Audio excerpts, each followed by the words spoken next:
I was dead broke. And I think it was like $26 or $27 literally to my name. I had not paid my electric bill. I wasn't be able to pay my rent.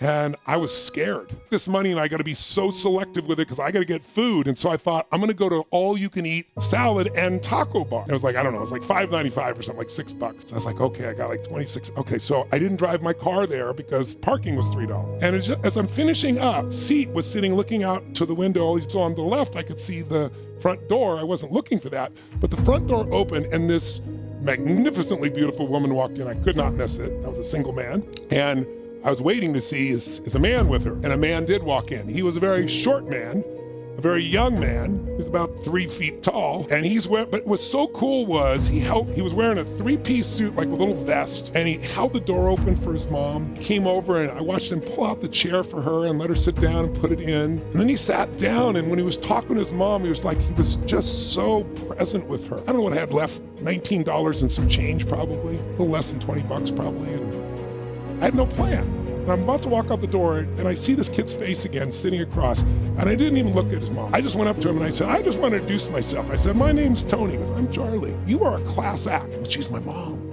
Right?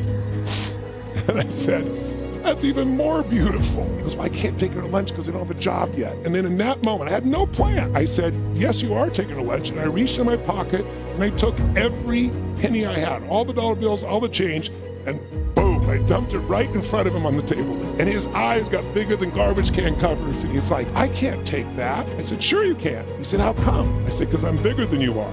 And then he started laughing. I had no fear. I should have been, holy Tony, what the hell you just did? You have no money for food. Well, you have no money coming in. What are you going to do? I had none of that. I felt this feeling of joy, just pure joy. There was no fear. There's no food, but I was pretty stuffed, so that wasn't a big deal.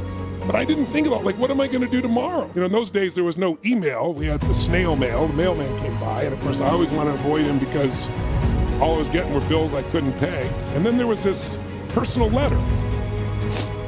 And I opened it up, I read the letter, I just started crying my eyes out because the letter was from a young man that I had loaned about $1,100 to when he needed it desperately. He was not, I'd say a young man, he was my age. And I didn't have a lot of money, but I just felt for him. He needed it, so I loaned it to him. It had been 2 years, and he was supposed to pay it back in, 3 or 4 months. And I had called him day after day, week after week, because I needed the money so bad. And so this feeling of joy, and then these tears, there's just uncontrollable tears pouring out of me, but they weren't tears of pain.